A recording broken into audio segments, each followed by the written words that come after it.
কবি শঙ্খ ঘোষের লেখা কবিতা মিথ্যে কথা। লোকে আমায় ভালোই বলে, দিব্যি চলন সই, দোষের মধ্যে একটু নাকি মিথ্যে কথা কই।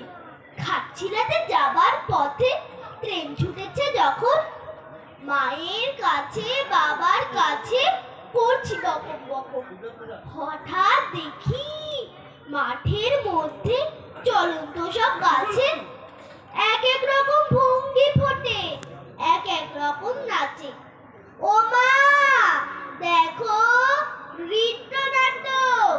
যেই বলেছি আমি, মা বকে দেয়, বড্ড তোমার বেড়েছে ফাজলামি। চিড়িয়াখানার নাম জানো তো? আমার সেজ মেশর আদর করে দেখিয়েছিলে পশুরাজের কেশর।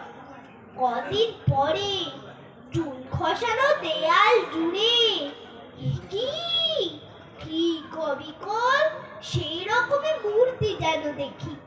ক্লাসের মধ্যে যেই বলেছি সুরঞ্জনার কাছে, জানিস আমার ঘরের মধ্যে সিংহ বাঁধা আছে।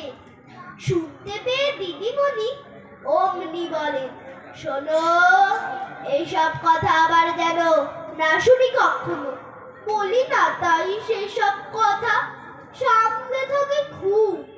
কিন্তু সেদিন হয়েছে কি, এমনি বেয়াকুব। আকাশ পারে আবার চোখ গিয়েছে আটকে। শরৎ মেঘে দেখতে পেলাম রবীন্দ্রনাথকে। নমস্কার।